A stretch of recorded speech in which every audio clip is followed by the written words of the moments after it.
Gretna, Carolyn McNulty says when she asked the management at the Louisiana nursing home where her 96-year-old mother lived what their emergency plans are for Hurricane Ida, she was told if the storm reached Category 3 or higher, the residents would be evacuated to nearby Independence. They did tell me it was going to be a warehouse, McNulty, 69, a New Orleans area native, said. The ensuing events prompted a nightmare scenario, she said, that made her go sleepless for days. Her mother, Evelyn Hardin, who is blind and has dementia, was under the care of Park Place Healthcare LLC, located in the suburb of Gretna, when Ida tore a vicious path through southern Louisiana. Nearly 850 residents from 7 different nursing homes, including Park Place, were transported to a warehouse where video later showed them on mattresses as floodwater washed through the building. Carolyn McNulty reads a letter she received from Park Place Rehab and Nursing Center in Gretna, where her mother was living until she disappeared. Samuel Brock, NBC News. Furthermore, records from the Environmental Protection Agency indicate the previous tenant in the building was a pest control company who had been required to submit documentation due to a qualifying level of toxic substances. My daughter saw a short story from a reporter and she forwarded it to me, and that's when I found out that my mom was in the warehouse, and that's when we started making our calls, McNulty explained, saying that she was horrified by what her mother endured. She said her mother couldn't be located until she was tracked down a couple of days later in Baton Rouge, Louisiana, about 60 miles from the warehouse.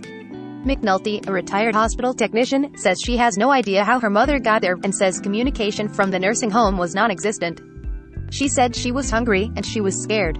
In the aftermath of the storm, 7 residents evacuated to the warehouse died, and the Louisiana Health Department revoked the licenses of the nursing homes, all owned by Bob Dean. Evelyn Hardin went missing from Park Place Rehab and Nursing Center in Gretna, courtesy Carolyn McNulty. NBC News reached out to Dean more than a dozen times without receiving a response, leaving voicemails for him and various staff members. Both the Louisiana Health Department and the State Attorney General's office are investigating. A request for an interview with the health department was denied, with an agency spokesperson replying, "This is an active investigation with pending litigation." At a news conference this week, Stephen Russo, with the health department, said of the evacuation, the broad parameters of which were approved by the state.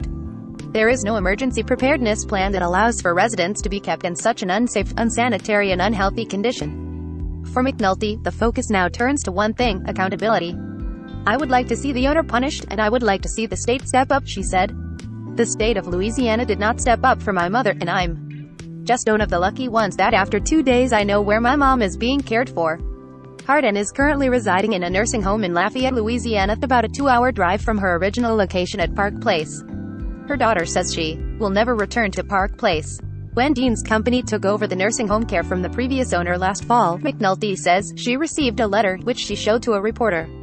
It reads in part, "Park Place has committed to providing our residents with compassionate care and meaningful activities that will enhance the total quality of life. We are also committed to provide loving, dignified care to our residents and promote excellence to meet the needs of our diverse population."